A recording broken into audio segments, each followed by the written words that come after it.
Well, good morning, everyone. Good afternoon and good evening. Thank you so much for joining me for another exciting substance session. This is my second one only, so be gentle. I haven't quite figured out the intricacies of substance painter quite yet, but so I need all the practice that I can get. And I thought yesterday was such a nice thing to hang out and try to figure all this out with you guys. And I've come up with some exciting things already.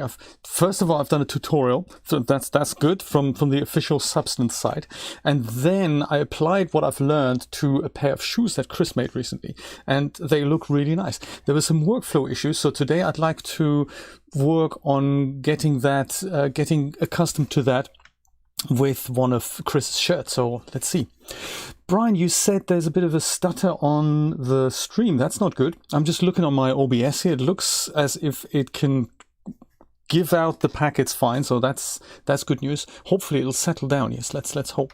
And wonderful to see you, Mr. Cato, Mr. Emerga, and anyone else who's out there watching. Very welcome, very welcome. Let me show you. Let me start with a bit of music. Music. I like it.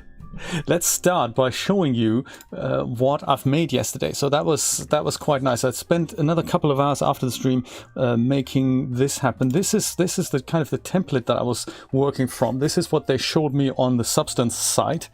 And if we go further, this is what we've made yesterday. These are Chris's stream strap pumps, I think he calls them. No problem in Belgium. I like to hear that. That's good to know. That's good to know. No problem here as well on my return. Maybe it's just you, Brian. So this is what I've made yesterday here. Subtle toe dirt painted in here. Very nice. And there was also some cork on the back of the heel. I've painted in some stitching here. I did this after the stream. That was just like a 2-second job on my Wacom on my desk. And I've downloaded a nice cork material, added the Chris Cox logo at the bottom here on the sole. There's also one, I don't think we can quite see that yet. There's one right on the inside here. Very nice. Really like how Substance handles all that. It was actually fun to pick that out and to make that happen. Yeah, there we go. That's another large one. I also have a turntable. Let me show you that. I'm really having lots of fun doing this. This is said turntable.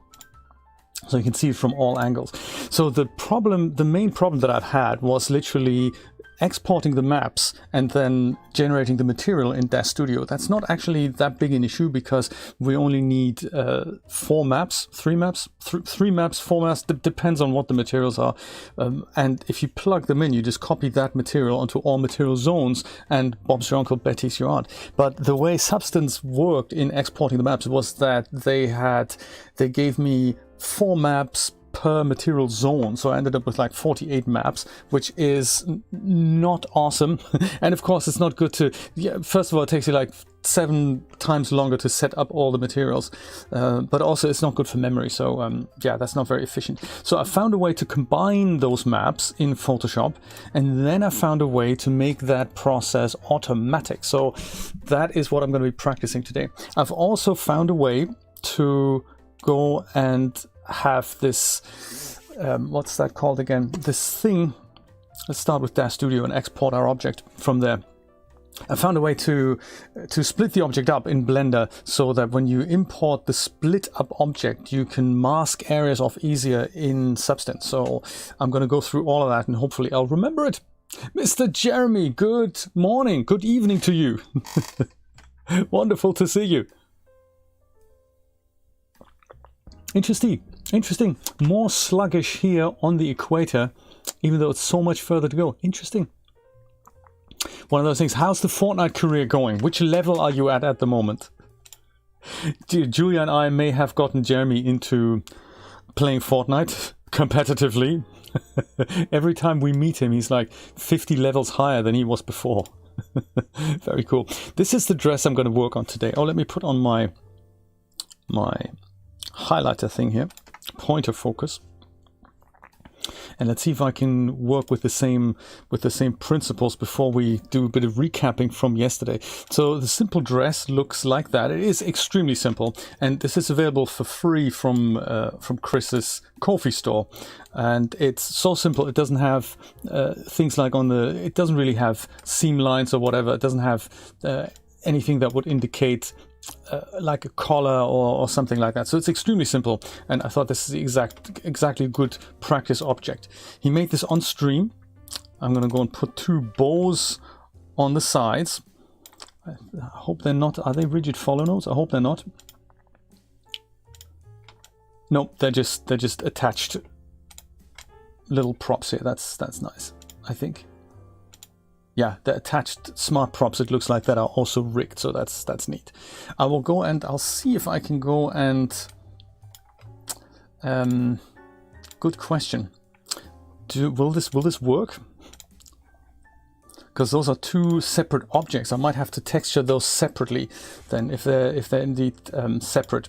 If this is the dress with all its many material zones, yes, I may have to texture the bows separately. So I'm not sure if I can export those out, if they do share the same UV map, or if they are different. It looks like they're on a different UV map, so I'll have to do it separately, I think. Yes, I don't think they share the map. Alrighty, good to know. Good to know. We'll start then with the dress itself. And without the bows. Let's just go hide them for now. And let's see if we can export that. So yesterday, I just went and did this as an OBJ. And I'll do this again today.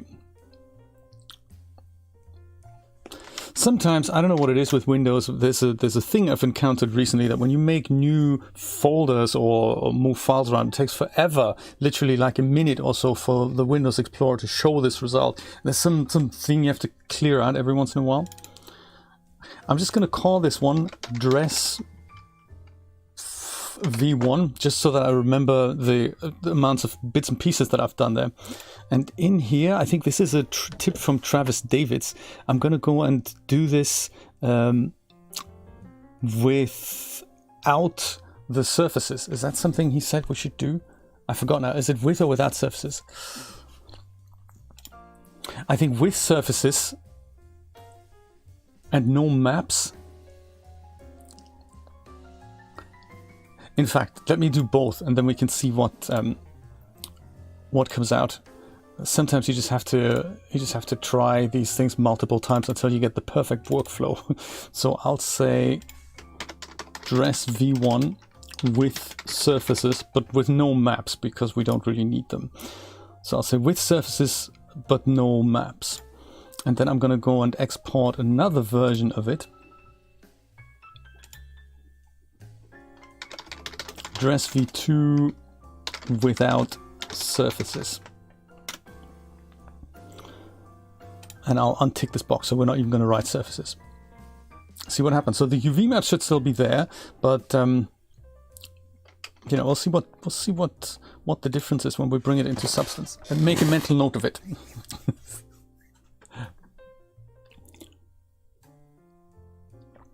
Emerga, what's happening in Belgium? What are you working on right now? Yeah, I just saw something. Fact is, I've forgotten my coffee in the other room. I think I may have to go get it, because what am I going to do without coffee? Excuse me for a second. I'll be back.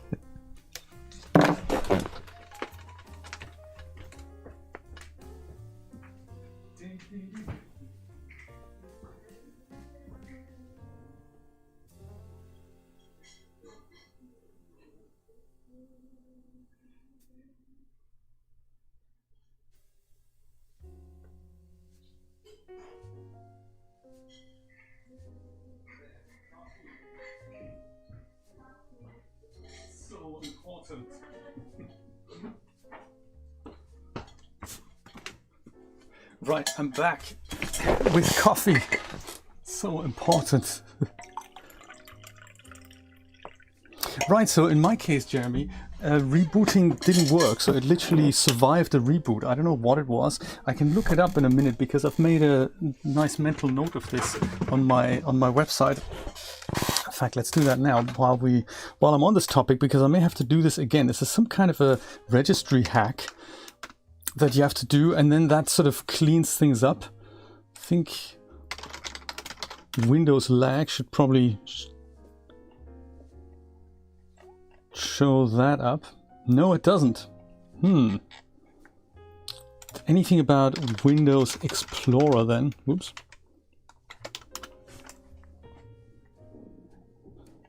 That's the one. Creating folders and renaming files takes forever in Windows.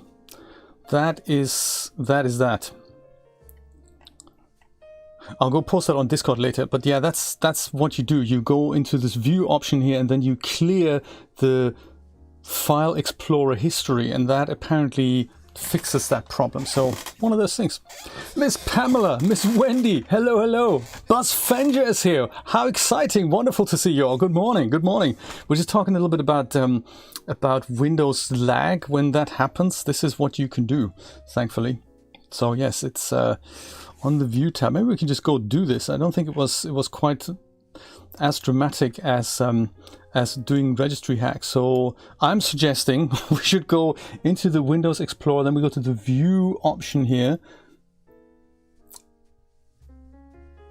View, and then we go details. I can't actually find that here. Details, there we go. Details, and then we do what? Oh, options, there we go, sorry. Options, and then change folder and search options. Gotcha. So here and there, and then we go clear this history. And apparently that brings it back to life. Let's try it out. It seems to have worked for me once. Let's hope it'll work again. Mr. Chris, how's it going?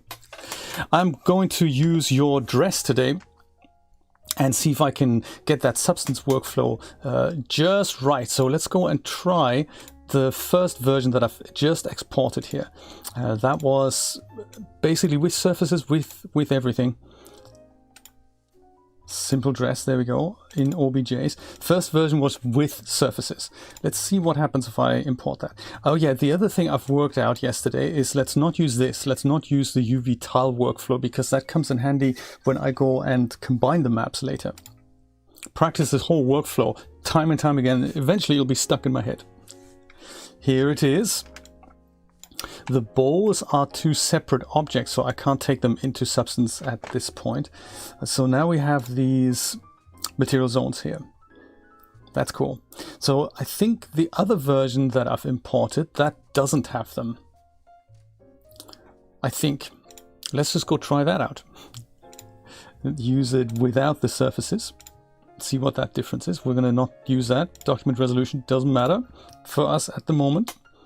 Right, and then that presents us with one material zone. So that's exciting. That's good to know. If ever we needed them or not needed them, that's the way to do it then.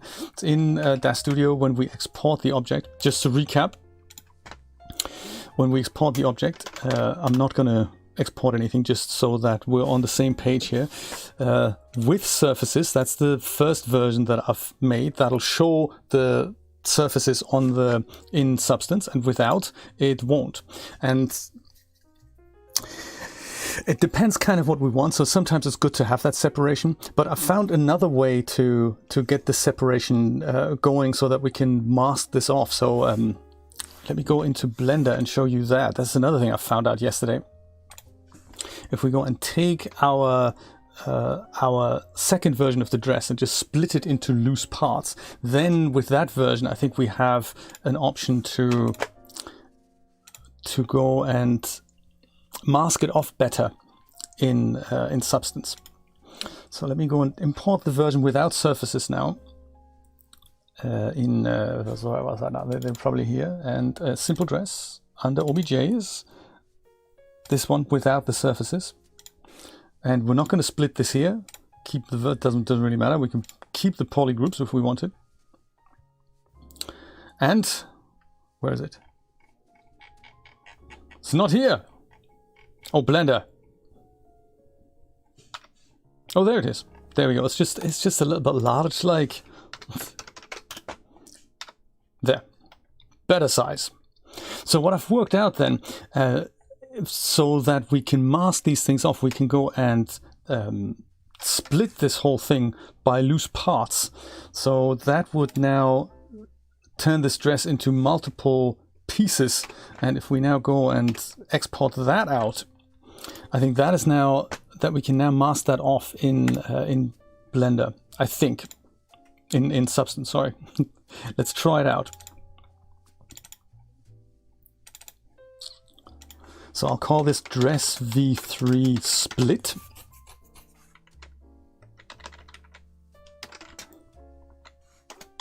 No surfaces, just so that I remember. Scale I might just leave as it is. Let's see what happens if I import that into Substance. It's good to make a record of all these things.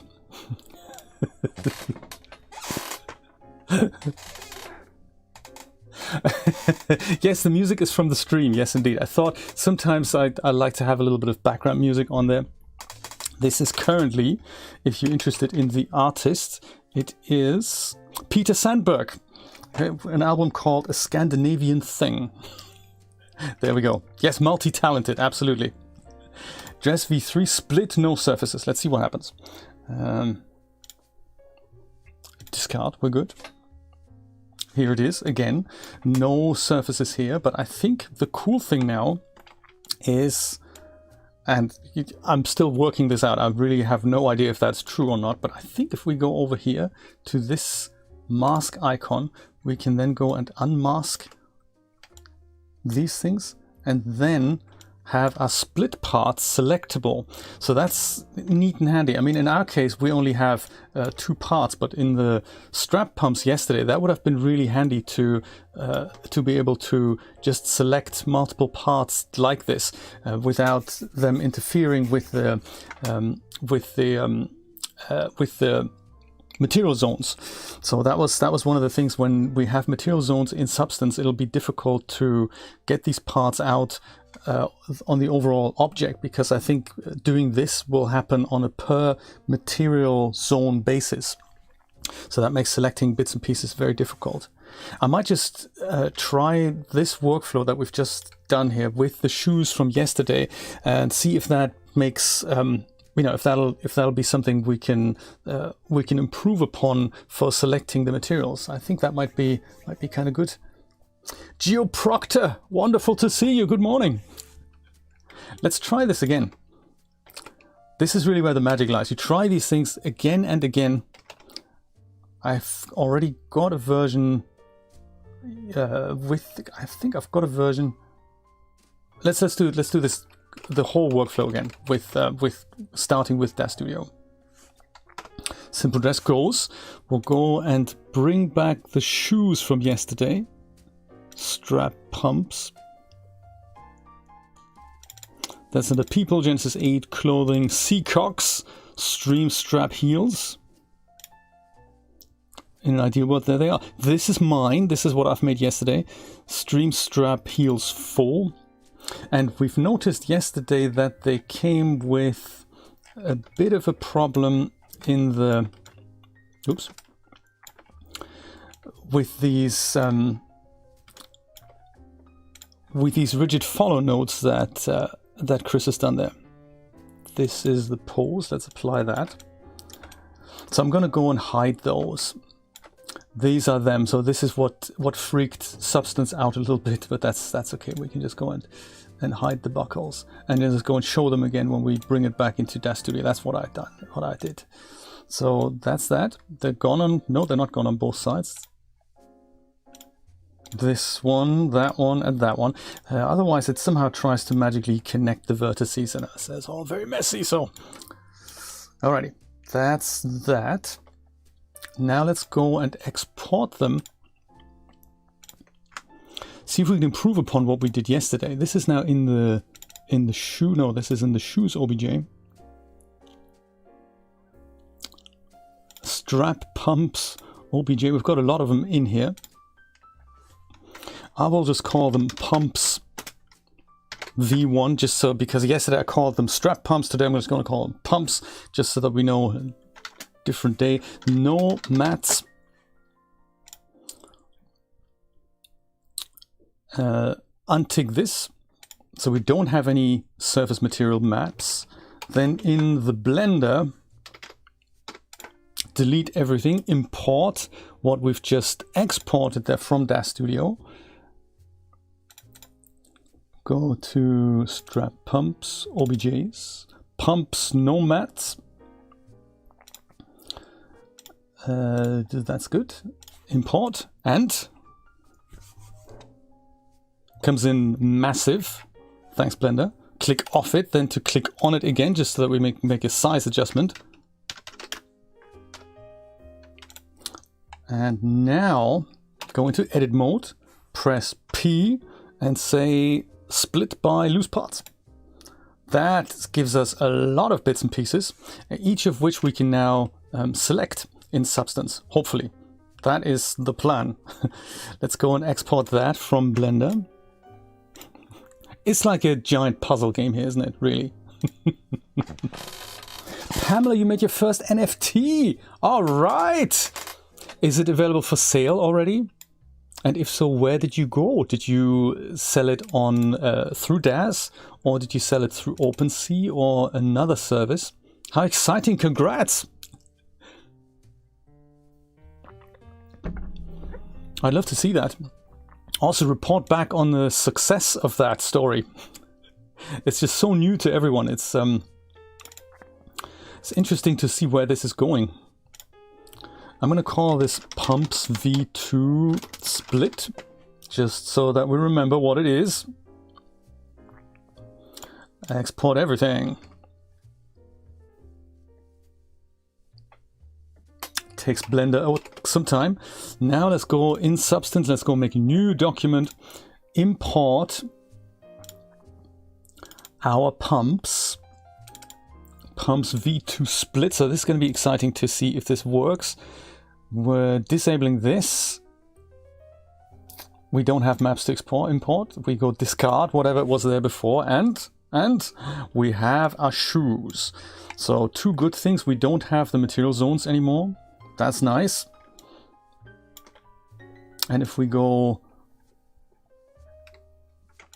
unmask everything, now we can go, yes, look at that. This is exactly the workflow I was looking for yesterday. So now we can mask these things off and select things like the sole, the heel, the undersole, I suppose we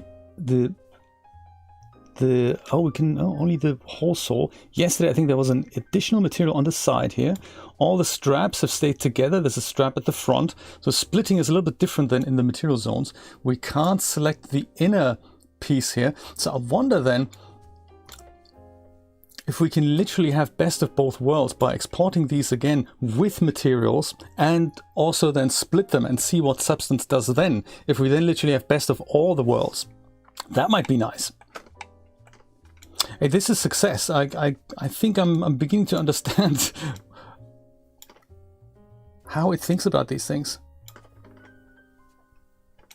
So all of this is help. I'm doing this because all of this is helpful to select individual parts. Like yesterday, we figured out that if we have the multiple material zones, we can select it by that, but we can't then mask things off easy. So this masking business is kind of is a nice handy addition to have the more complex your objects get. So there we go. See, and me too, Brian. We're understanding the workflow. Let's try this again with the shoes, with materials, then split them in Blender and then import them and see how that behaves. Let's do that. Rareable. Oh, okay, I get you. Do you know, Wendy, I think we all do. We all do. Good to see you on the Non-Fungible People Discord server. Very good. There's a new project by DAZ and Taffy that is launched officially tomorrow. Website launches tomorrow, and it's about 8,888 randomly good-looking people generated with DAZ Studio that they're going to turn into NFTs. So quite an interesting project. They're calling it Non-Fungible People. So I'm sure there's going to be a big announcement tomorrow. You can't post the link. No, try posting it. See what happens. Usually it should just pop up here, Pamela, in with one of our moderators would then see that you've posted a link and it would kind of suppress it, but one of us can then just go and override that. So let's try this one more time from the shoes with materials. Export, I'll call it Pumps V3 with mats. I must make sure to switch the surfaces on. I mean, you could, if you wanted to do something with the original maps and add something like a decal on it, you would probably export the original maps. I'm not going to do that. That's kind of for another time. Once we get to know this workflow, we can then move on to another one. Let's go export that. So material zones are being written, but materials are not being written. Then in the Blender, let's go and import the pumps v3 with mats.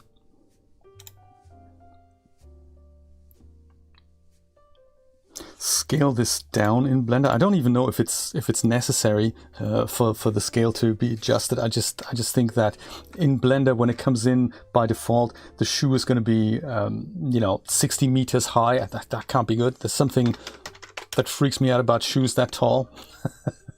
So with this in and the material zones intact, let's check it. Yes, there they are. Material zones are still intact. We go into edit mode with the tab button. Then we hit the P key to split by loose parts. So all the parts will be split. We go exit out of edit mode and then we go file, export. Call this one pumps v4 split. OBJ objects. Material groups, object as material group. Oh, look at that. You can also save an object as material groups. My goodness. So much exciting stuff we can go.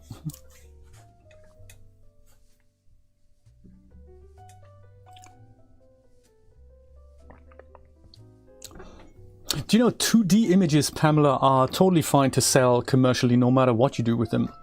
Any 2D output of DAZ Studio that you get, you don't need an additional license. It's totally fine to use those commercially, whether for US dollars or for Ethereum or for any other currency in the world. That's fine. It's only when you re-release 3D objects in packaged form, that is when you need the 3D license. But if you have 2D outputs, if it's 2D images, including 2D animations that are rendered out of DAZ Studio, you're fine. You don't need an additional license. You're good there. Yes, Jeremy, you're right. The word fungible is weird. Nate actually works for an NFT company. I forgot who or what exactly he does for him, but he's very much into that space. Very cool. We can learn a lot from him. If we have any NFT questions, Drago Nate is the man to ask. Let's go and import our v4 object, discard whatever we've done before. Here they are. Now we have the material zones, and we also we can do this, but that doesn't really help, because now we're back to this problem that we have to select a material zone to work on a layer per material zone. So that's what got in the way yesterday. So minus the flu meds, yes. I mean, crazy that El Salvador have adopted Bitcoin as the official currency. Is that crazy or what? I mean, I don't know much about the economy, but if a country is happy to adopt that versus their own local currency, that's kind of crazy, isn't it? They can be anything, Wendy, if I remember correctly. So anything that can be transmitted digitally can be that. You could have, one crazy idea that I had is make all my YouTube videos, turn all my YouTube videos into NFTs. So I think on the blockchain, what is actually stored is the transaction rather than the content. So the content can be stored elsewhere for people to download. But it can be anything from images, it can be 3D objects, it could be literally anything, GIFs, videos, any sort of binary data, if you will, can be sold. In fact, anything can be sold that's a digital item, if I remember correctly, if I understand this correctly. So okay, this is good to know. So taking the materials with us is kind of a different workflow. It depends on what we want, but in order to mask these things off, we'd have to go and we can't select them all, can we? Can we though? And then select this? No, because it's the mask or the layer is then based on a material zone rather than on the object. Now then, We've also learned this thing about the ID map yesterday from Wendy. Thank you so much for the tip. I wonder if there is a way to create the ID map from material zones directly in Blender, because that was another exciting way to mask things off, the ID map. But of course, I don't know Blender enough to be able to make that happen. I know you can create such a map in Maya and in other 3D applications. I would imagine Blender has that as well. Let's do some digging. Maybe we can find a way to make an ID map in Blender. Let's try that. I'll use the strap pumps again, this time pumps V2, V3 with mats, so we can use these materials in Blender then to figure out a way to split them up, maybe. And I have no idea how to do this. Anyone who's got more Blender experience than me, please raise your hand. Maybe we can do this together. So I have a feeling it's probably going to be something along the lines of UV editing, right? I'm thinking.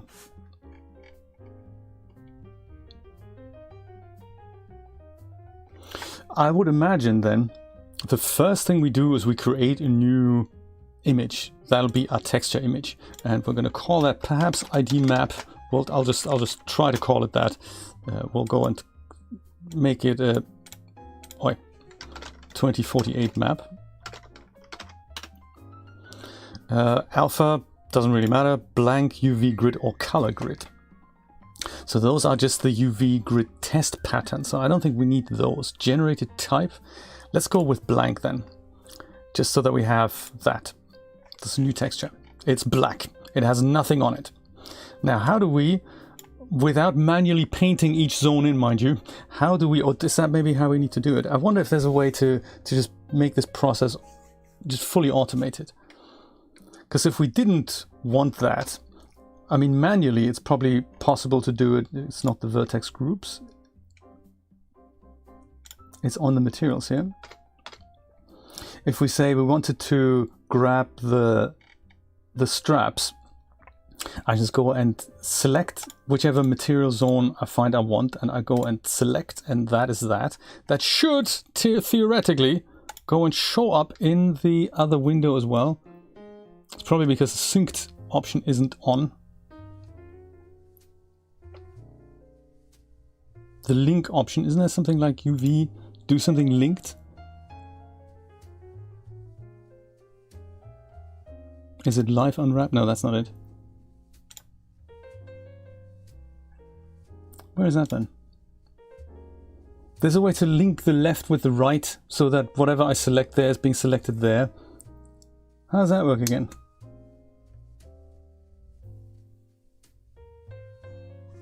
Project from view, this is... none of this is it.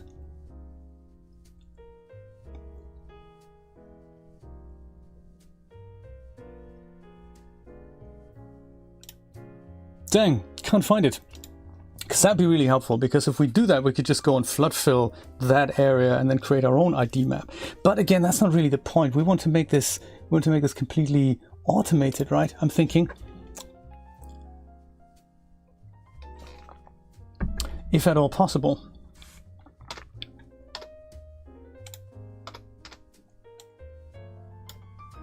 Also, do we not see the UV view of this object here at all? I thought we would. This is what happens when you get confused. There it is. So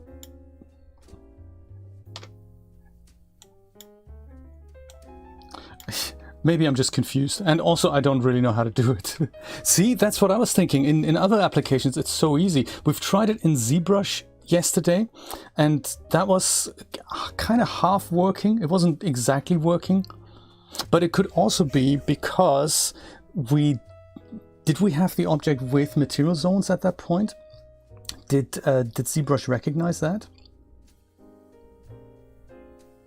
Yeah, this I really don't know how to do this in Blender. What a shame. But I'm sure there's a way. I mean, if other professional 3D apps have it, I'm sure Blender has it as well. Shall we try this one more time in ZBrush? Getting the ID map done in ZBrush. Wendy knows how to do this. Wendy showed me yesterday how to do this. I'm not sure if I can remember, but let's try.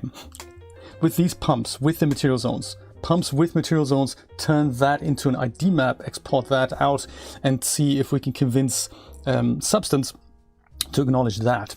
Because even with, if we then import the pumps without the material zones, but with the ID map that we've created, that should still match up. So that should still give us a bit of a, a bit of a head start. Let's do this. Come on, Wendy, let's do this. ZBrush comes to the party.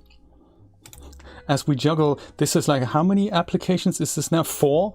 And then on top of that is Photoshop 5. So Photoshop, I'll show you later how to combine the maps that Substance give us. There's a little Photoshop plugin that you can get where you send all the maps from ZBrush to Photoshop, and Photoshop opens all the 48 maps, and then you run a script that then goes and combines them, and that'll give you the combined maps of things. Very exciting stuff. Let's try it. Import.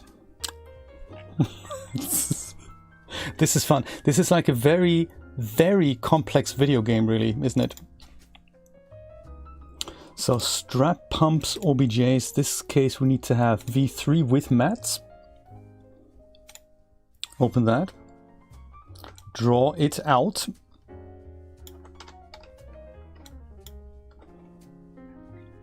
Grab a different mat cap maybe. Also might go and just fill the object with white to begin with. Now, how did we do this again? This was kind of exciting. We needed to.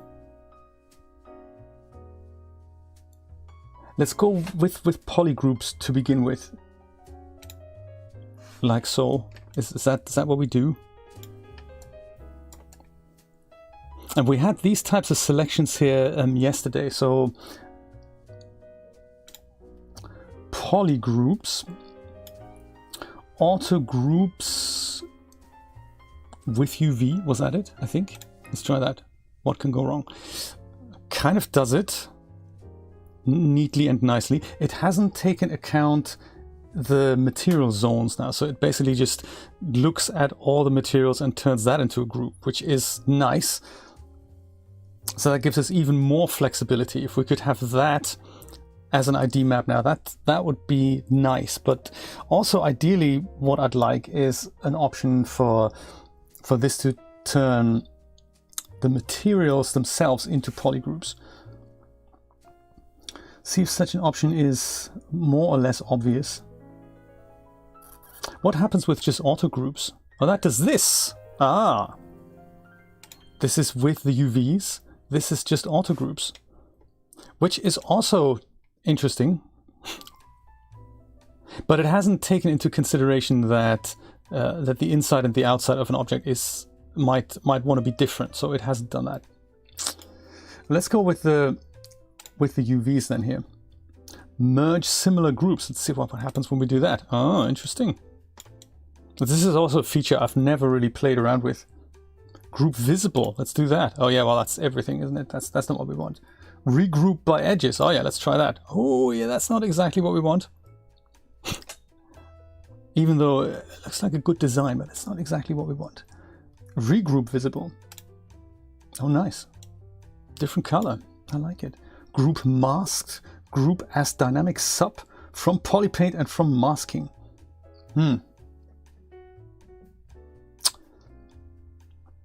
Group changed points. How exciting. So many different options. So I kind of favor this. That gives us a heads up, including the fact that it recognizes the sole's edge here already. That is neat. See that here? So we have, on one hand, we have the inside, but we also have this strap on the side here. That's kind of nice. And Chris has defined that as a material. So here on this shoe, you can see it better. With the inside here, we've got the side, and then we have the underside.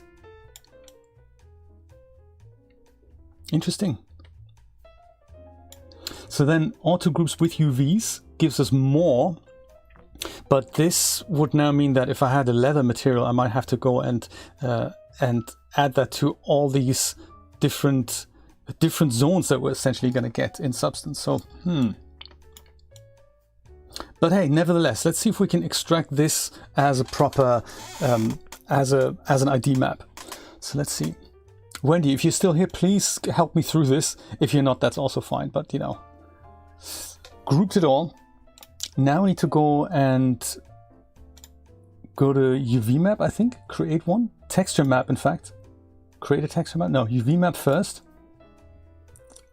Select the 2048 map. I think that's how it works. And also, Pamela, I know days like that as well, where you just can't type. Yeah, so this is definitely from my research notes. You're here, excellent. I'm trying to go and turn my poly grouping into an ID map now. I thought I'd start by creating a new texture, I think. I don't think so, Brian. That'd be good. I don't think DAZ Studio has this concept of an ID map. I don't think they can make that happen. Having said that, maybe something like Texture Atlas or Map Maker has something like that built in. It's possible. That is possible. I don't remember how to do it. I think you set the texture size on the UV map, and I think then you go to the texture map and you create a new texture. But there was something else. Wasn't there polypaint, and we have to go polypaint from poly groups? That's how it works, isn't it? Polypaint from the groups. Let me try that. That did that. So now we have strong colors on the polypaint. Now we go to the texture, I think, and create a new texture, first of all. And now we're going to go and fill the texture from polypainting. Isn't that right? Like, boom. And that's the texture, I think. And now we go totally logical. We go and clone the texture, and then we go and export the texture from here. That's how it works, isn't it? I think. I remembered all the steps, Wendy. That's crazy. Then clone, export. Yes, this is it, isn't it?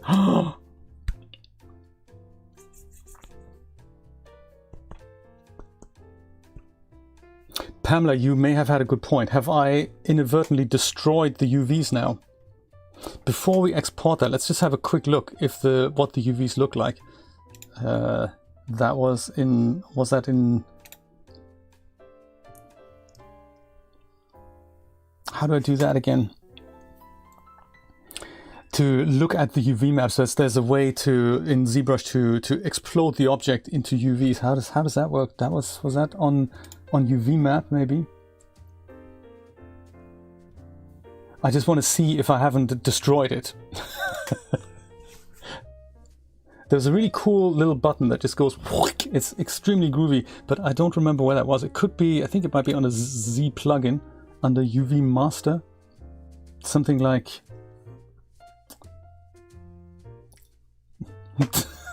you know, I don't even remember what the option is called. You think it's good? Let's hope. Let's just try it out. I mean, yeah, I mean, just looking at this, you know, this is, it looks pretty much like what I had before. What we do know why it didn't work properly yesterday is because we need to flip the map. We need to flip the texture that comes out of ZBrush, because ZBrush is so special. It just wants to be different to anyone and everyone else. So I think we just need to rotate it. Morph UV. That was under UV Master, right?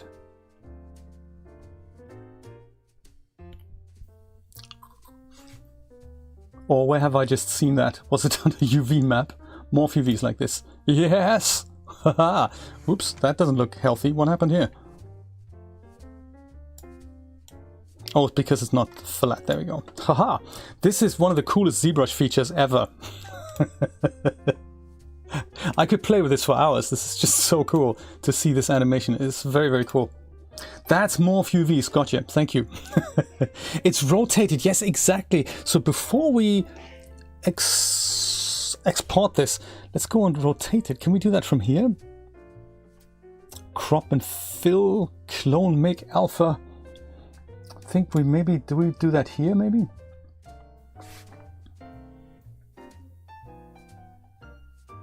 Was it on UV map? Like under adjust. Something like, first of all, we need to go and take that out. Otherwise, it don't do that. Flip U and flip V.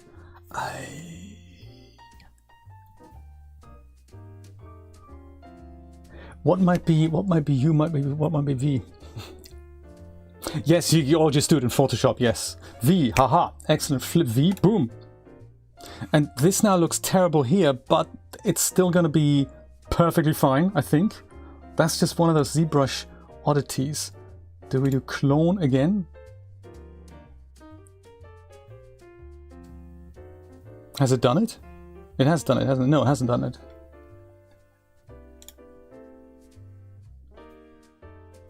Oh yeah, we need to do create new from polypaint. Boom, right? And then we need to do clone texture. Yes, and it has totally done it. Now it looks like it does in DAZ Studio. This is one of the things that went wrong yesterday. This is the thing that just now came to me.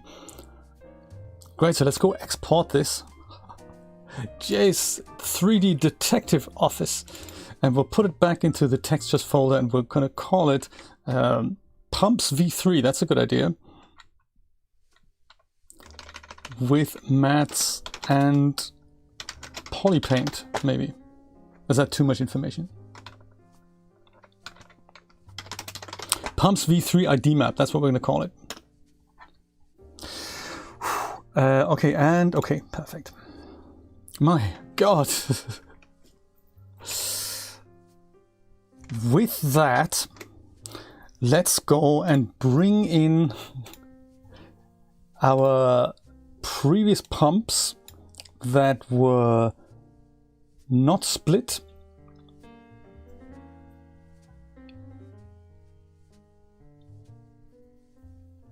And without material. So we're just going to go and grab this, the first export that I've done. That doesn't have material zones and it's not split by object. Just as a test here. So if we go to that and do that, then we only have a single object. There's nothing we can do about this now. But what we should have done probably is import the ID map on import. Let's try that again. That makes our lives a little bit easier. So same object again, import, and in this import mesh normal maps and baked maps for all materials. So we go and add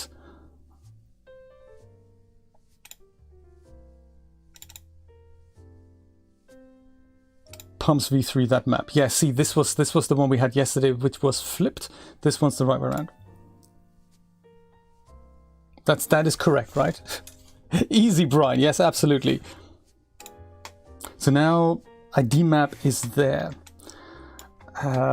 I believe, Wendy, you said yesterday I need to go and bake this now, but not bake the ID map, right? I think that's what we did yesterday. Can't hurt. Bake selected textures, see what happens. Output size could have perhaps been a little bit higher. I totally didn't do that. But for selection purposes, the more... Thank you. Sometimes it's just you got to do these things 15,000 times and then eventually it sticks. Now about the ID map. I don't quite remember how to do that. Can I rebake my map slightly higher? Is that possible? While we're here, I think we can. That without ID map. Bake selected maps.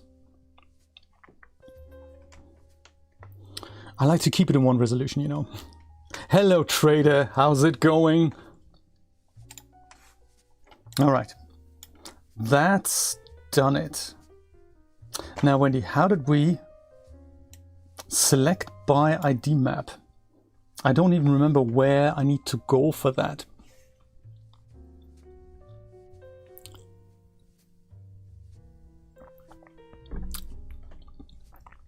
Texture settings. Texture settings, here it is. Sometimes when you're looking for one type of menu and you don't find it. texture settings. And then it was this one here. Yes, yes, yes, I remember now. Ha ha, and this is that.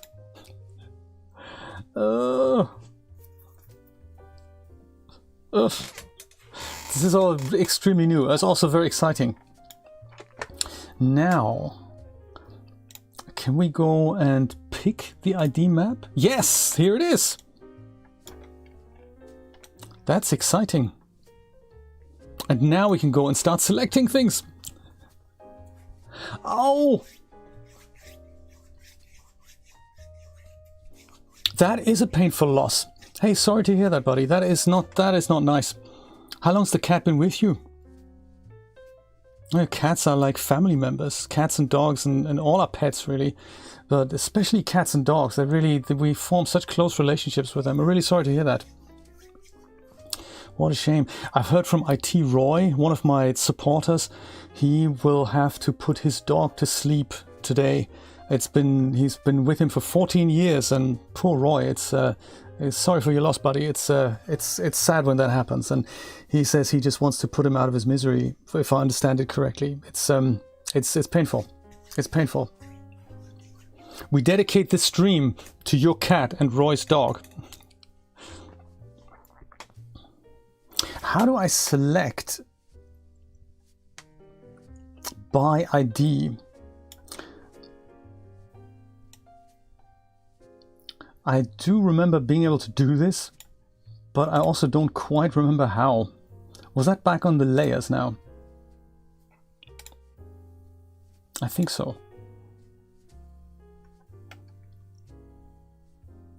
Might be on the mask, so I'm on the mask already, but how do I now select by color?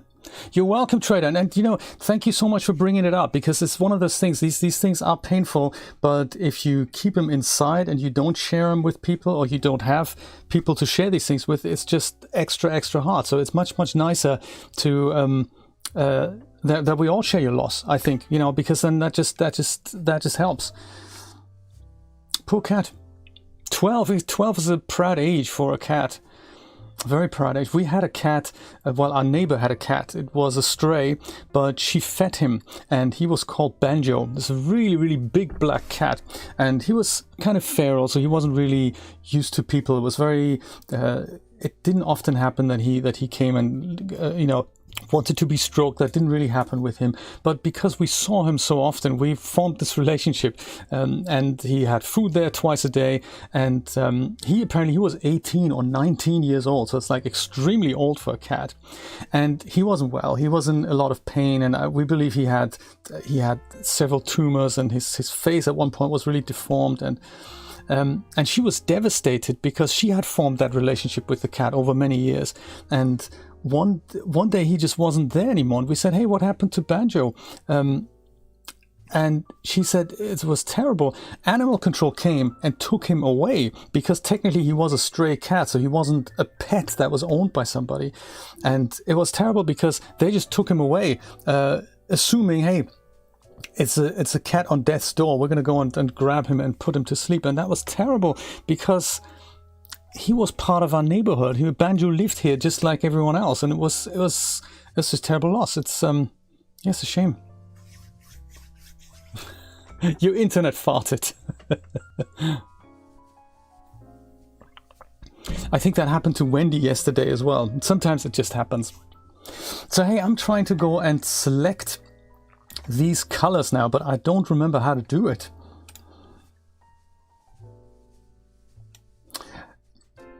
It was one of those things that was fairly simple, but I have no idea how to do this. Was it in mask? I kind of have a feeling it was in mask, and then we do we do something like select by, load a material, add a black mask, right click on the mask and add color selection. Okay.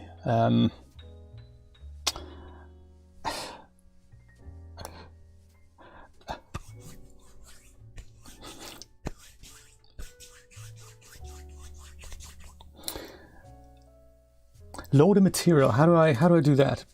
add a black mask. So it's, can we use this layer as a material and just add a black mask? That's that with the mask. I think that might be it. Right click on the mask and add color selection. Let's add color selection, this here. And now we go and pick color. So if I wanted to turn this into my bottom sole, pick color, pick color, I say, like that. So say that's the sole. Yeah, it's done it. Absolutely, it's done it. That's the sole. So the question now is that going to be, workflow wise, is that going to be better or worse if I go and say this is now the sole, and I suppose I can also, has he made two? So no, they share a UV map. That's how that worked. They share a UV map. So this is the bottom sole. So if I go and select and create another layer now, I think. Is it, what type of layer are we going for? This is what type of layer is this? This is not a fill layer. This is just a regular empty layer. There, cool. So if I go and do that again, add a black mask, and say I wanted to make these my straps here. On the mask, add color selection, or the heel. Let's just go with the heel. Heel is two colors. Pick this color. Oh, can I add another color to this? Because sometimes I might want one mask to be two colors. If I go and say pick color now, it just, oh yeah, there we go. That's how that works.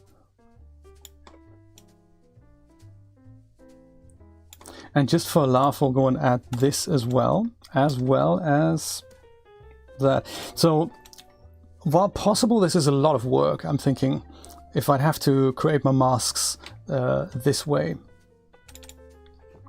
Heel. But it's doable. So if it's a complex object and there's just no other way to do this, we can make it happen. So then every selection is essentially contained in here, right? If I go and go back to my material, and if I wanted to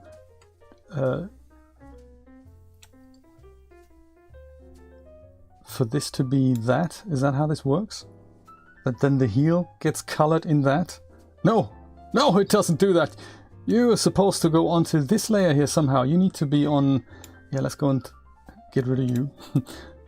So you have to be on this layer now. But that's not going to work with the flood fill material, does it? Or is it?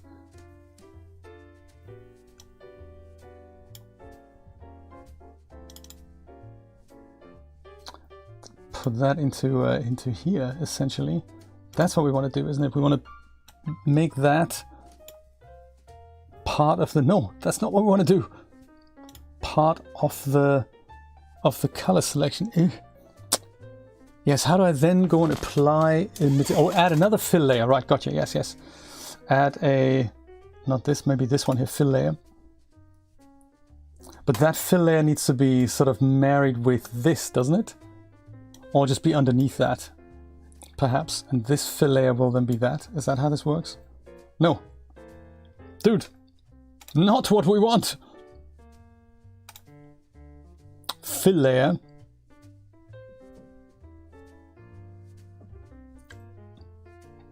I'm stumped. You can. It's @verse_Lewis. That's me on Twitter.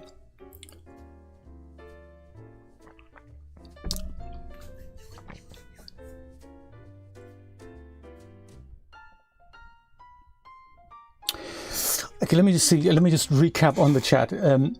Any material or smart material that is in that layer will be on the sole. Yeah, that's what I'm trying to get that in here, into this smart layer. Any material we want to put that in here somehow.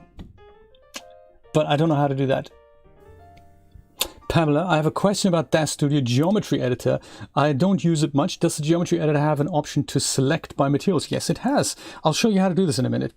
Yes, that is possible. It's a right-click selection menu. The mask will only apply to the layer it is applied to. So this here needs to be my material then, essentially, if we stick with the heel as an example. So should I have then made my material selection before? Because I can't put this on here as different, just wrong type of layer, I guess, maybe. Like in Photoshop, I can use a mask and put this on somewhere else. So if I go and have a fill layer, can I just go Alt-click that mask on here? Does that work? No, that just duplicates the layer. Can I do that? No, that doesn't work either. What a shame. Hola, Mr. Nate. We talked about you earlier.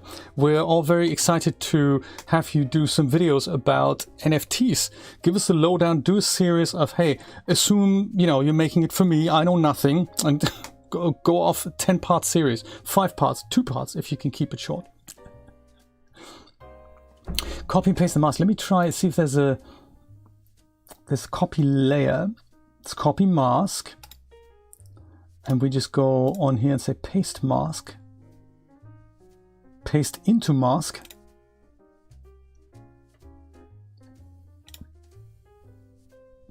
Righty, maybe that is it then. So let's go try this again. The aluminum insulator goes on here, and we just want for that to be on the heel. So we go and right click on this paste into mask. Yes, that's how it works. That is how it works. So no alt-clicking like in Photoshop, it's basically just copy and paste the mask. Yes, that has worked. That has worked. How exciting. That is how it works. But workflow-wise, I don't think I'm a fan of this, to be honest, because it takes forever to create my material selections of that. And considering that they're already there, there's got to be a better way to do this. There's got to be a better way to do this. So maybe then it's just a matter of using the tool that's easier, I think. Dorel is here. Wonderful to see you. Dorel is back. I'm battling my way through Substance Painter. Let me show you what I've done. Yeah, what we've done together yesterday across a multitude of programs. These are the rollerblades with which I've started. So these are the ones that I've made thanks to the wonderful tutorial that came courtesy of Substance. And I've learned so much of splitting this object up, making my selections, applying materials, and that was very, very cool. But they provided the object. So this was an FBX that they've provided. So I've taken all of that knowledge and yesterday taken some time to grab some of Chris's heels, the strap pump heels that he's made, and textured those. So this is what we've done yesterday together. The only thing I've added after the stream are the stitches and of course battling with the map. So I've taken some time to combine the maps manually, mind you, in Photoshop so that we can apply them as a single material in DAZ Studio. And that worked, but it was a lot of work. So I found a neat script, and we'll talk about that in a minute, how to grab those maps, take them out, have Photoshop combine them automatically, and then apply them as one material. And that's just much, much nicer. No worries, Jeremy. Have fun on the 10K run. How exciting. Very proud of you that you're doing this. And hopefully later we'll see you for a round of Fortnite. That'd be nice. Over on Julia's channel. How exciting. He is abusing Substance. Absolutely.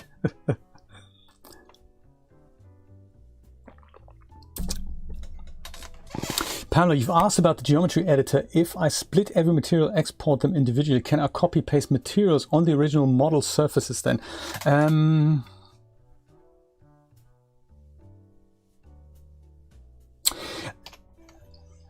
Let's have a quick look at that before we do the maps and the exporting. So if I go and stick with these heels here, let's go into the geometry editor. So first of all, can can you select by material? Yes, you can. So first of all, important thing is select your geometry editor tool and then also have the tool settings tab open. That's important because that's where all the good stuff is. So in here on the tool settings, with the geometry editor selected, you can see that you have face groups, you have surfaces, and you have regions, and you've also got selection sets. So those are all bits and pieces that, well, with the object selected, obviously, those are all things you can select by. So we have the face groups, they come from the rigging. This is essentially what's inferred from the rigging. So we don't really deal with them directly, but if you need to select it by that, you can do that. Let me go to wire texture shaded here. In fact, I'm just going to go to wire shaded. No texture. He says wire shaded. That's what I mean. Just so that we can see this a little bit easier with the geometry. I might also, just so that we can see this a little bit better, I'm going to go and switch off the smoothing modifier, just so that we see just the original topology here, just these squares. All right, so under tool settings, you can go and select any of these parts that they will highlight in slightly red. That's kind of the preview selection. If you want to actually select something, then you can go and click this plus icon and then it turns into a selected portion. That's how that works in principle. Deselect by clicking the minus sign, or the eyeball icon to hide the geometry temporarily, just to remove all the vertices that are in this group. So face groups, then these are the surfaces. This is what Chris would have set up. This is what the UV map acknowledges. Heel, tip, and you can see these things highlight in red as you hover over them. So this is one way of selecting them. Pick the surface that you want, say the heel, and then you click plus, and that's the group of polygons selected. And now you can do, whatever with them. Another option to select is to just right click, use the context menu, right click, and then go selection, geometry selection. Where was it? Geometry selection. There we go. And then you can go select by, and then you have either face groups here or surfaces here, rigid follow nose, parameters and all that. So you can select by that as well. If you wanted to, let's go and unselect this, so nothing's selected. If you go and right click and say geometry selection, select by surfaces, and then go heel, then the heel is going to be selected via that. That's the first part of the question. I think I haven't understood the second part. If I split every material, export them individually, can I copy paste materials on the original model surface? You can, so there's materials and there's material zones. So the material itself is the definition of what's on the material, and the zone is whatever material you put onto that zone. And you can go and create new zones in here. So if there was something that I feel should have its own material, just as an example, if I go and select these vertices on the bottom here, let's just say these ones here. If I'm thinking, hey, this here, I would like for this to be part of a logo, but it doesn't have its own material zone, so I can't apply something on there. I can go with this selected. Now this was like a polygon selection here. With that selected, I can go to surfaces here and then right click on this and create surface from selected. So that'll create a new material zone onto which I can then apply something. So let's go do this and let's call it just Sol logo, for example.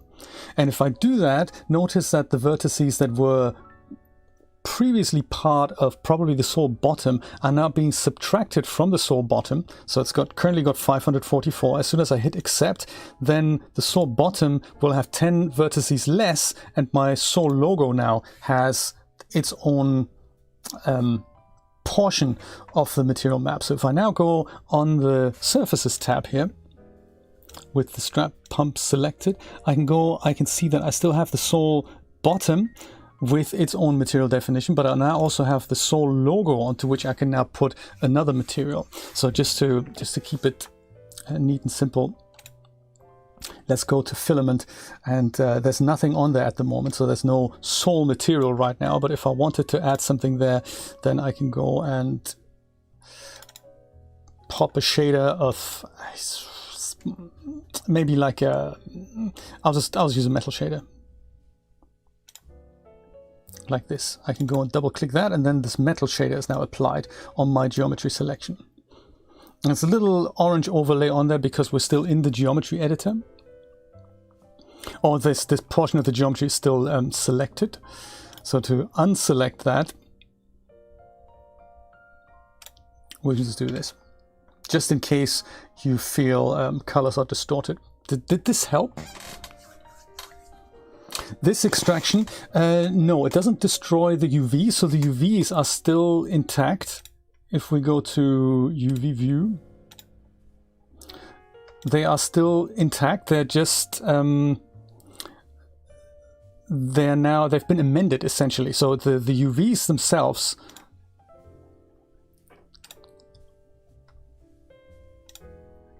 they're still the same, but one portion of the geometry is now defined as its own individual thing. So this is the whole UV map, this is the logo, and this is the bottom. So we're just essentially saying these vertices are now defined as another portion, but the UVs themselves are still intact.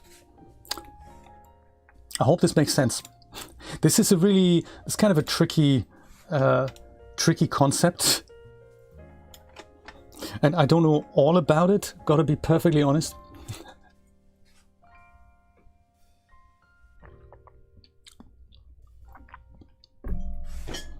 I hope this helped, but did this answer your question? Where were we in the whole substance thing? Maps. Let's export multiple maps. Let's go and figure out a workflow that we like, that hopefully doesn't contain the ID maps.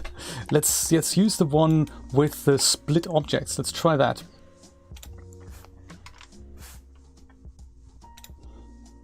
New thing. Let's find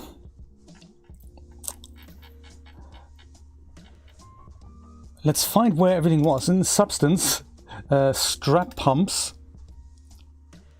and then in OBJs we had the ones that were split by material. So pumps v2 split, I think they were kind of the winner at the moment. This one was the one with no mats, so no mats and split in Blender. This one was with the mats and split with Blender. That didn't really present that big of an improvement, but split was kind of nice, so we'll do that. We don't use the ID map today, and we'll go and just import this thing, I think. You're welcome, Pamela. Yes, this is what I really like this time for, that we can just go and come together and learn together. This is really, I really appreciate that about sessions like this, that everyone just chips in with tips, and all of a sudden we all learn something new. This is awesome. I really like that about our community. It's wonderful.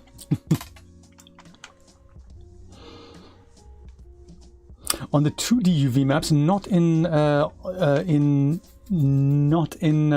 substance, no.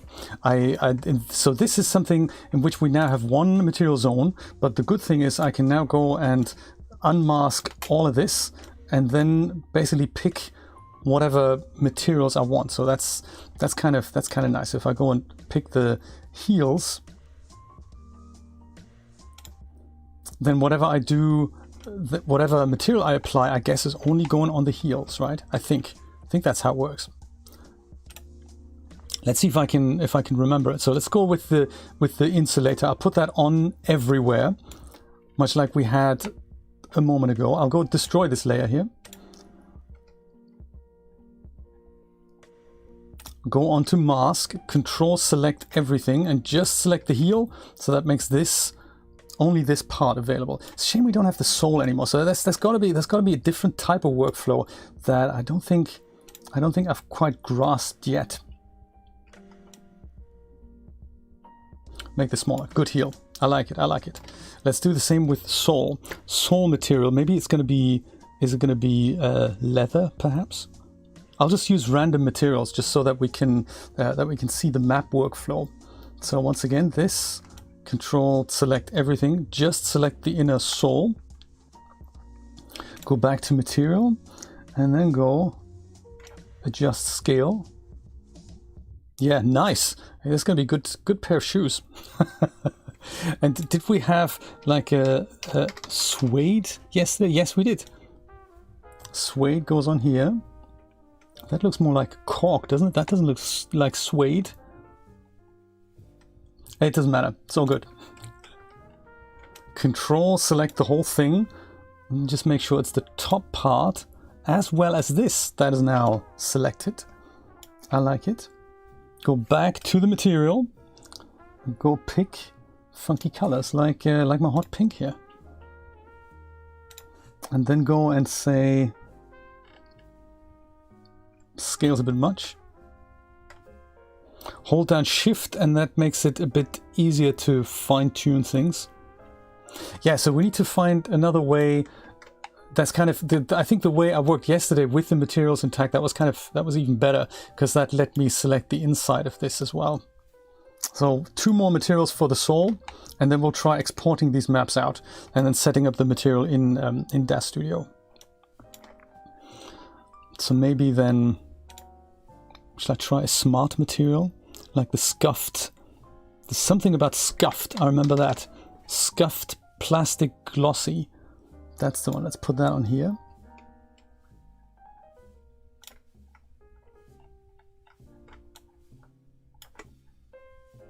And just use that.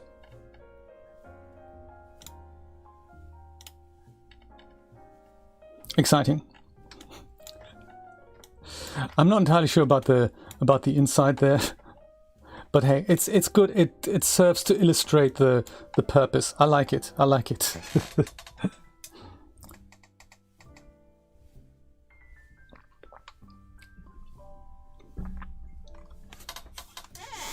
What you meant was if you cut off a piece with the geometry editor, export it, then texture it outside, can I paste the new texture to the original object from that piece?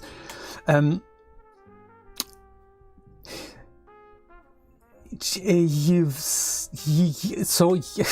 think what I would do, yes, you can. I think you can. So what you can't do is if you have something with the geometry editor that you split out into another material zone, and you export the object will still remain the same.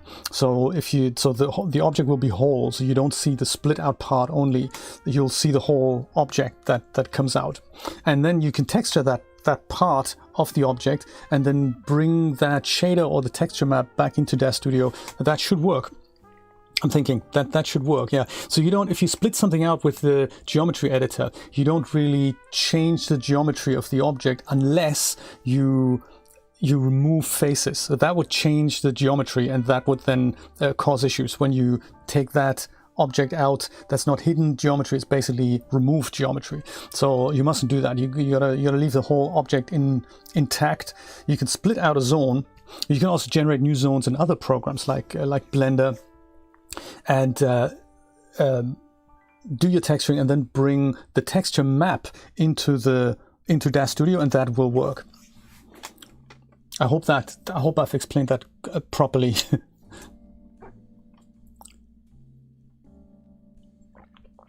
Durrell, you can assign in the list on the side and break them up. Like in this list, you mean here?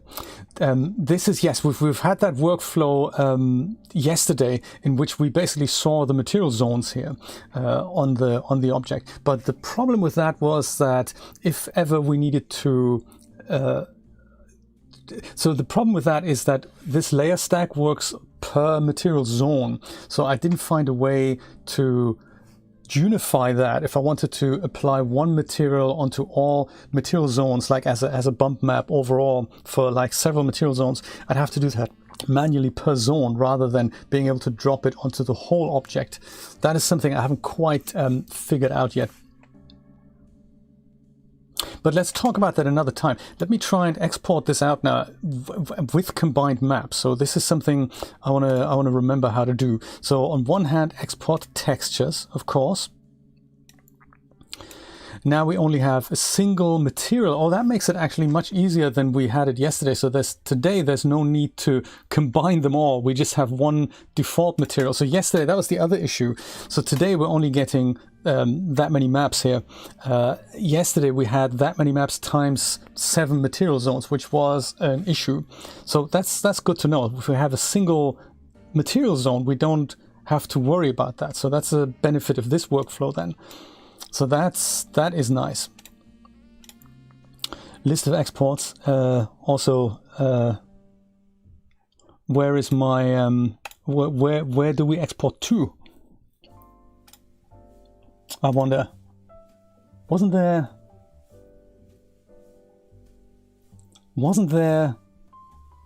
a directory yesterday? Wasn't there? Oh, there, output directory. Open output directory. What? Why would you put that there? Put it into where I need them to be. Wasn't there also templates I could pick rather than hastily pressing the export button? Hey, yesterday this dialog looked different, right? Yesterday this dialog looked completely different. What's happened? Oh, is it because yesterday we had the UV tile workflow?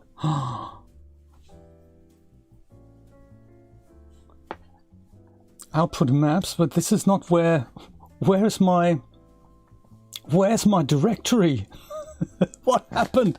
Settings tab on global set. Oh my goodness, I can select that. Oh, Brian, thank you so much. Right. Right. I like it. Oh dear. I didn't see that. Thank you so much for the tip. That is that's difficult.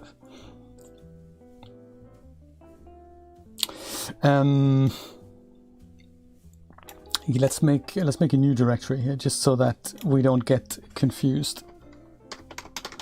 Textures 2. And I'm going to put everything into here. So this already makes it super easy, and I don't have to combine maps. That is nice. So I don't have to show you the other thing. Dilation infinite. Yeah, we're good with that. Dilation. This is on things like diffuse maps and bump maps. I think this is how far the material goes out. So if this is your UV zone, how much more you want there. That's the dilation. So dilation of a certain amount of pixels, like 16, would give you a padding of 16 around the actual texture that you need. And infinite is just infinite is basically the whole map. So this, sometimes you see this like on normal maps, you have a whole blue map and there's this kind of weird star pattern that goes in onto the portion of the geometry. I might just use this dilation and transparent. Let's try this. Much faster export process as well. So ideally this is the kind of workflow I like, because then I can just go and take those maps and apply them in DAZ Studio rather than having to recombine them. Oh, it's really difficult to know what the right workflow for a given situation is. I find that super difficult. So with this now, with these maps, I only have to let's say something like the straps here. Anything that or the heel. Let's go with the heel. We can see what the heel's doing.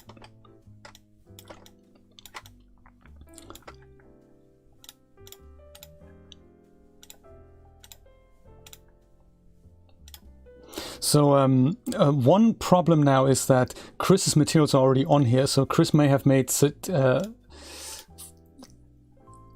adjustments that I don't really want on my material. So I suppose what I could do is apply kind of a default shader that resets everything. That is a possibility, like like something that I've set up. I don't have that at hand, so I'm just gonna wing it and hope it's gonna work out. Textures 2, so this is the base. Did we have metallicity on here? I don't quite recall. We didn't. Even though we should have. I do not recall. Also under base, there's glossy, I believe. Under glossy roughness.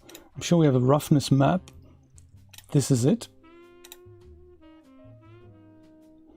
And that needs to be set to 1 so that 100% of the map is being used. Under bump, I don't think we have a bump, but we have a normal. Which is this.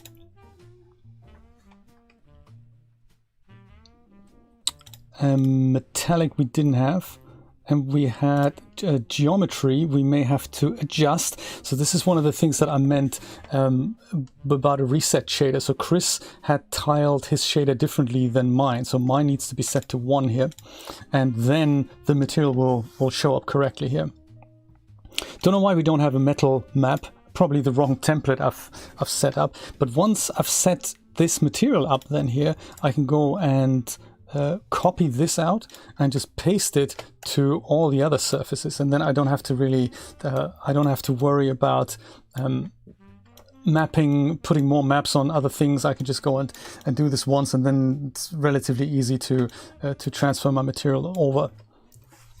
Do you know, yes, it is complicated once you once you've done it a few times. It's actually, this becomes second nature. So what makes this so difficult with DAZ Studio is that the iRay Uber shader has so many channels that you can use. Like, you know, this is a very complicated shader. In fact, if you look at this in the shader mixer, it's kind of mind-blowing. Let me show you what that looks like. So under Windows tabs, there's this thing called the shader mixer, and that's kind of a standalone utility that is a bit like the node kind of experience in Blender. So this is not the shader we're seeing currently. This is just a super easy brick setup that isn't applied to anything in the scene currently. But what we can do with this thing is that we can pick an object or pick a surface rather, and then import that. So let me go and import the heel shader. So with that surface selected, there is a way under File to say Import from Scene. And let me close this down. Let me close this down just so that, hold on to your popcorn, kids. If you do that, it'll go and ask you what you want to import, camera, lights, or material. We want the material. Hit Accept, and this is the actual shader node for the iRay Uber shader. So this is ever so slightly scary and intimidating. And quite frankly, I haven't met anyone who understands this. And partly this is so complicated because the iRay shader has so many legacy options so that materials from 3D Light still work reasonably well, and it has some options that we're probably never going to need. So I would appreciate like a really simple PBR setup that would look much simpler than this, and only would give us the options that we need for maps that are baked out from Substance. I would love that. So literally, rather than going here and seeing all these channels here, they're not really necessary, because all I really need is the geometry tab, maybe the emission tab. I can see that, and base metallic also doesn't need to have that many options. And under base, I don't really need to see all these options here. I need to see this channel here, and a way for my metal map to plug in, and a way for my glossy map to plug in. I don't need to see all the other channels for Substance shader. So I'd love it if there's like a really super simple way of making that possible. So then the workflow with the shader mixer, just to bring that to a close here, if you were to add other bricks into here, hook them up. Once you're done with that, you then have to go and apply, bottom right corner here, apply that to the material, and that will then, you know, essentially change the surface setup here. That's how that works. But I don't know who designed this.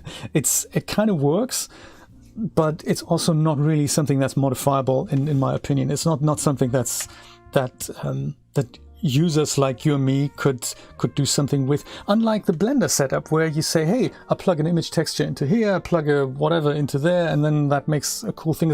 That's complicated enough, but it's understandable. Whereas this, I don't really understand that. Maybe one day, hey. Yes, I think so, Chris. Let's make our own shader. I think that's a great idea. If we come together with a simple, this is basically like the 5-channel shader that we need just for things like substance projects. That'd be good, wouldn't it? That'd be really good. So I didn't get to show you how to combine the maps. Let's do that. Let's do that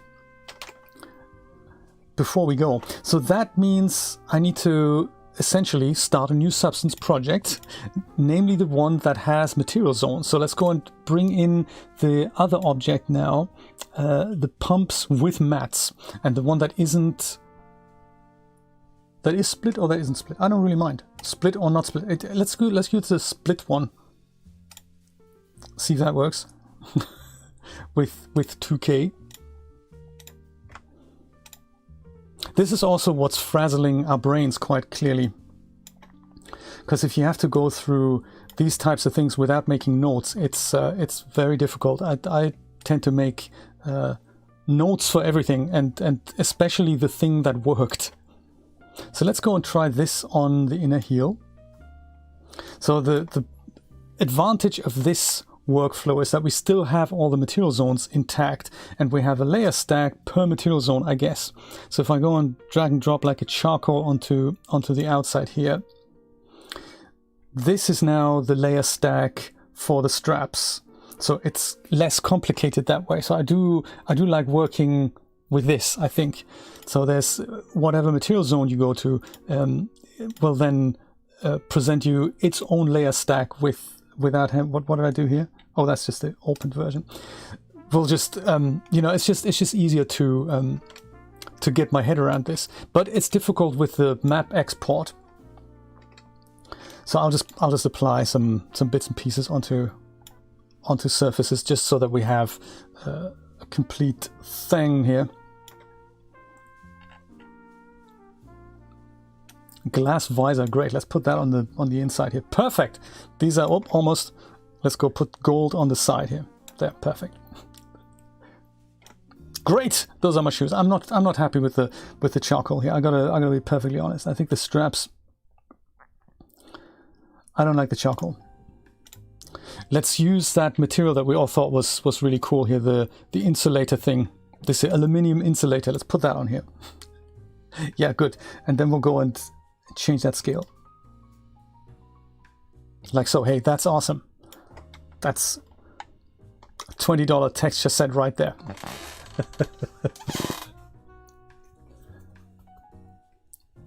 Like this here, yes, the masks, exactly. So I like having this intact, and I like having this. So this is nice. But the problem is, I think, if I go and export the textures now, I will get 6 maps per material zone, and that is a problem, because that would mean each of these would, so on the heel I'd get a map that, let me just go and do it actually. Let me just go and do it, and then I can show you the mess that this makes, and then also the solution of how to avoid this mess. So I'll go back to strap pumps. I'll call this one textures 3. Can I spell? Textures 3. And I'll go and put all of that in here. So export. So first of all, it takes a while. If these were really large maps, then I'd have all those bits and pieces now to contend with. But more importantly, if I go into this as in a Finder window under textures 3, it means that I'd have to set up a separate material for each material zone, and that's overkill. It also means that DAZ Studio would have to load all these maps into memory, and that's just a lot. So what we could do instead is look at each map and combine the relevant portion and put them all on the same map, because the UVs are not overlapped, they're all spread out. And I've done some research on this, and it looks like the guys at Substance don't want to fix that, bizarrely. They say it's all mega complicated and it can't be done, and it's all, it's not how we designed it, and it's not how Substance works, and it's basically they've given us what's known as a soft decline, or like a no fix in a forum post. This discussion goes back 5 years, and that people say, look, when I import this into a game engine or something equivalent to that, like DAZ Studio, then they have issues. So there's 2 people who've written very clever scripts. One of them I've tried, it doesn't work with the UDIM workflow. I'm just going to open Photoshop so that it's open here and use Substance to transfer all my maps into Photoshop. So if I go File, I believe Send To, I have Photoshop here, which is awesome. There's also a little icon here. That is this thing here, Export to Photoshop, so they both do the same thing. And that will now let me select what maps I want, so I don't need the height on any of this, but you can be very selective of what maps will end up in Photoshop. So perhaps we don't need the metal map either. I'll just use all of them and say okay. And that now takes a bit of time to essentially export all the maps, but put them straight into Photoshop. And then Photoshop will take a little bit of time importing them as well. But in Photoshop, we can then go and run a little script that'll make it all better. It is, isn't it, Darrell? I think so too. It's great practice. These shoes are wonderful. I've seen parts of how Chris has modeled them, and I've really enjoyed them. They're really nice. And they have some buckles on the sides there as well, but they don't export out, so they're separate objects, so that makes it difficult to export them. So I've hidden them, but they're there in DAZ Studio, so they're little... maybe I can show you in DAZ Studio here. These are on the sides. Disregard the material, by the way. In fact, let me load my material from yesterday here. That should know that's a scene, isn't it? I've got a material file here. Bing! There we go. That's the ones from yesterday, and they have buckles on the sides. Whoops! You're about to run a script. This is Photoshop asking, hey, are you okay running a script? Yes, let's do that. So that's from Substance. The script comes with Substance, and it's basically like loading all layers into stacks, and it'll just build out basically 48 open Photoshop documents. We'll let it do its thing while we go back to DAZ Studio. Find the buckles. Yeah, there they are. So this is what they really look like.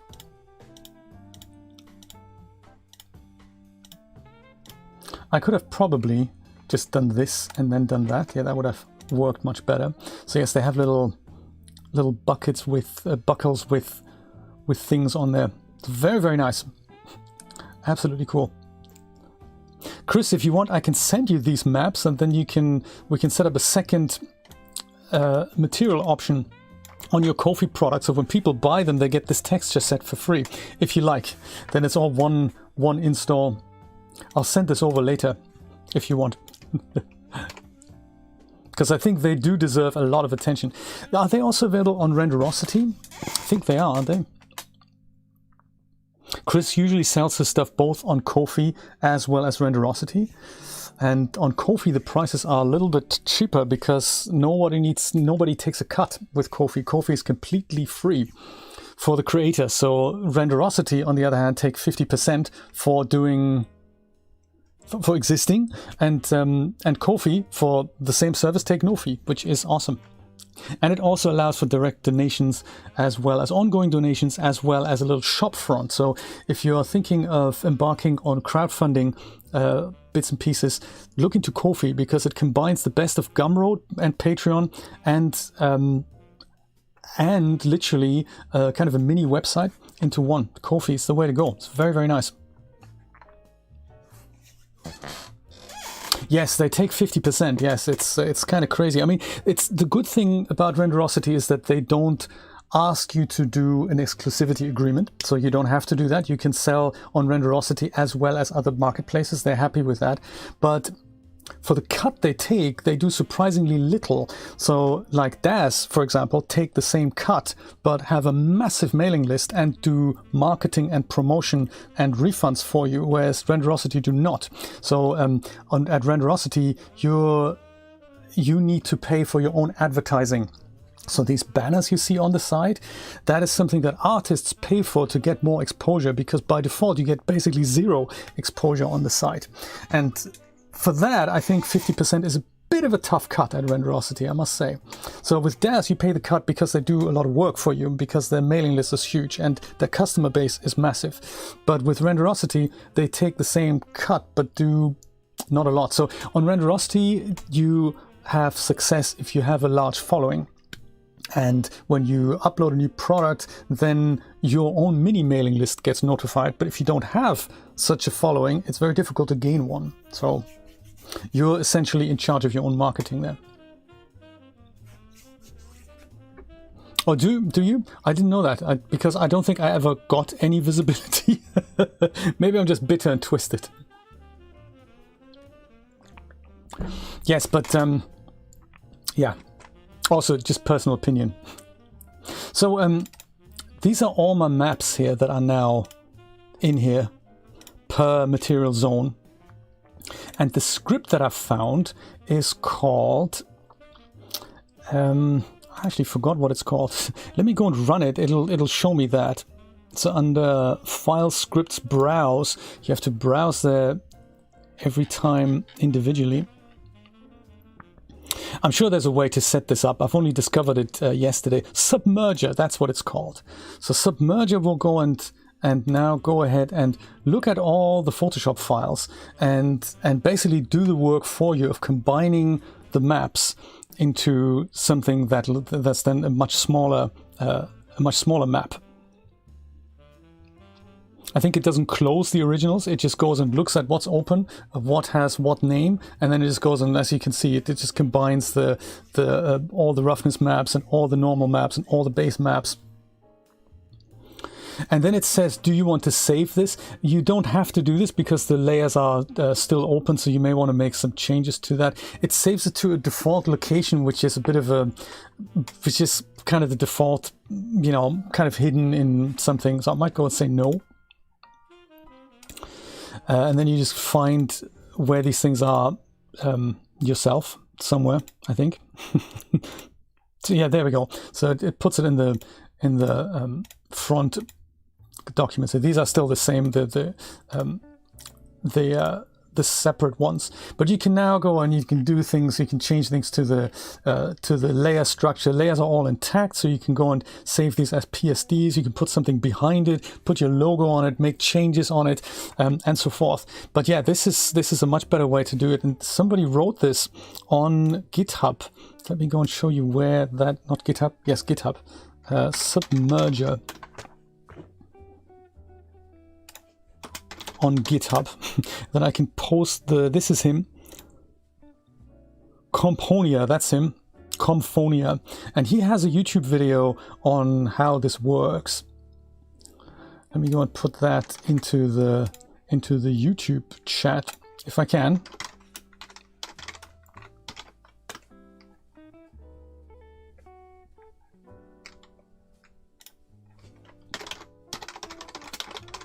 Submerger script. Woo!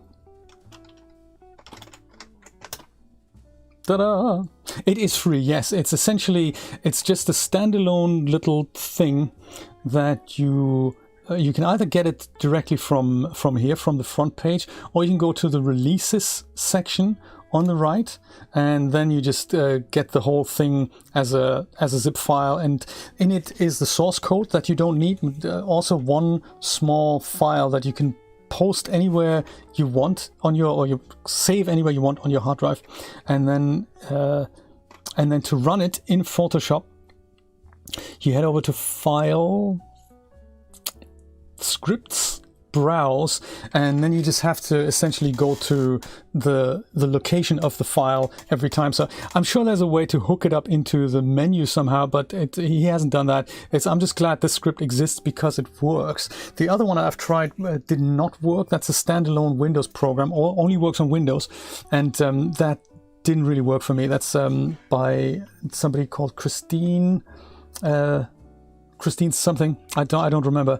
And that's available from Gumroad, also for free, and through ArtStation. Yes, but that's how you do it. And then now you can go and save those maps out and apply them to the model. So, you know, what we didn't do is actually texture Chris's dress, which is a shame. That was a much simpler object. But I think maybe, you know, we can call it a day here. I think that was really all I wanted to go through and get some clarity on the workflow. Also share the submerger script with you. Try out many things. So I think in recap then, what we did is we exported the OBJ out from DAZ Studio, and I think we did it in this case with materials, and then to have an added option in Substance, we went to Blender and split this object into loose parts. So by selecting it, going into edit mode, hitting P, then splitting this whole thing into loose parts, then exporting this as an OBJ. That then gets imported into Substance, where we then set up our maps. From there, we can then, if it was split, we get an additional option of masking this thing off. This was nice. If it is not split, then we don't get that. But if we have the material zones intact, that's kind of cool. Then we go and export the maps, not through the export option, but through the send to Photoshop option. And then we go let Photoshop combine the maps, and then we set that up in DAZ Studio. Crazy. Buzz, also you can get DAZ content on ArtStation as well. That's another interesting place to look for stuff. I mean, for DAZ content is smaller, but things like Marvelous Designer content and other 3D assets you can pick up on ArtStation, and sometimes they have really good sales. So that's something else to look into. Do you know, Wendy, this is exactly what I didn't realize either, that Substance themselves was so against combining the maps, because it's such a relatively simple process. And yes, it's one of those things that was a big eye-opener to me as well. And literally while I was doing this manually, like copy this layer onto that map, mask this off and all that. And it's just, I thought this has to be something that is automated. And yeah, many years ago, this wonderful man here, he has in fact done this. Comphonia, developer, Submerger, wonderful. Maybe I should follow him as well. Oh, I should sign in first. Gotcha. Follow, star the repository, Submerger. I think I've already done that. So I think, my friends, that was it. Thank you so much for being here with me. Thank you so much for all the wonderful help you have all collectively given me. And I hope I will see you again next Saturday. The Saturday after that, there's going to be a DAZ stream on the official DAZ channel. That's going to be exciting. It'll be about making a black and white image in DAZ Studio, something that we'll talk about shaders more, how to apply shaders to other surfaces, how to use shaders to turn existing clothing into completely different look clothing. So that's going to be exciting, and we'll build a little film noir detective type scene. That's in 2 weeks from now. I hope I'll see you there. I'll also be back 10 a.m. Eastern Standard Time on Saturday here on YouTube, on Saturday as well as on Sunday. Don't know what we're going to do yet. Might be something 3D related, might be something game related. And I will probably be on Julia's channel later today on Twitch, where we're going to play a little bit of exciting Fortnite or something. We'll see. My friends, have a wonderful Sunday, and I'll see you soon. Take care. Bye-bye.